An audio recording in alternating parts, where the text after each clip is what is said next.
Let me show you the thesis coming to us from Mr. Robert Reich, former Labor Secretary under Clinton. Just watch a short clip of this. Donald Trump should not be allowed on the ballot.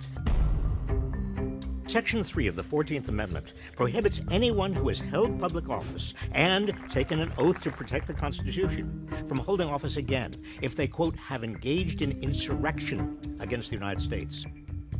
This key provision was enacted after the Civil War to prevent those who rose up against our democracy from ever being allowed to hold office again. This applies to Donald Trump. He cannot again be entrusted with public office. I'm sorry, but where? In those 91 counts. I mean, we're talking 4 cases now, everyone. 2 federal, 2 state. And I don't see insurrection in there. I mean, look, I've been through all the cases and they haven't charged him with insurrection.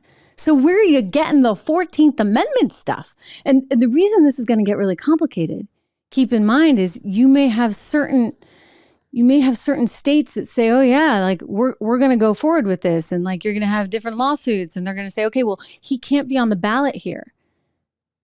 Right? So if you have states saying he can't be on the ballot because we think we've got something with the 14th Amendment, then that has to go what? All the way through the courts? Are we going to wind up with a constitutional crisis? Is that what they want? It's pretty frightening. I don't know what they want. They seem to want to control us. They want to control our kids. They want our money with higher and higher taxes. They want to confuse everyone. There's now talk of additional lockdowns coming. You know how I feel about those. These are unprecedented, difficult, scary times. And we've got a crew there that's so old and so entrenched in this elite establishment gravy train where they really don't care about you or me or anyone else other than themselves. And like Hillary Clinton said, they're going to fight no matter what, right? They're going to cling on no matter what. That's a frightening mandate. Really. I want to go out to some of your comments. It's just great to have all of you here again as we go into this holiday weekend. I hope you get a little time off for Labor Day.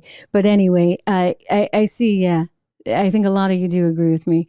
And you're not fans of California. I get it. Anyway, people are asking about Hawaii. I see that CG is concerned about Hawaii. I understand and sympathize with that because you know what we have to worry about there. And we had to worry about the graft, remember in New Orleans after Katrina and FEMA and the things not really happening and the money going to the wrong places because I'm sorry, but the government is not the best use of capital in general, right? And there's a lot of cronyism that we have to worry about. And I think that that's going to be a real story. I agree with you, CJ, going forward.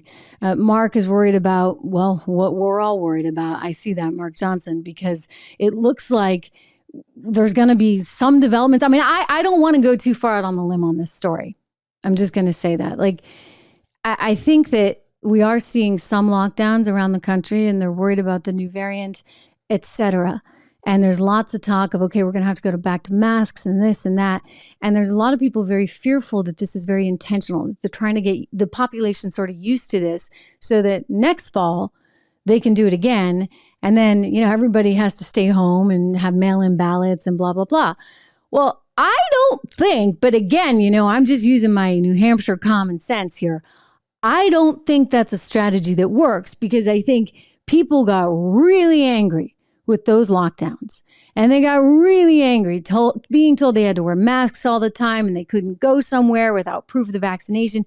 This actually really infuriated a lot of people, including a lot of people in the middle, right? This was not just, and people on the left. I mean, there were people on the left that were saying this is just getting ridiculous. And so I think it's a poor political strategy.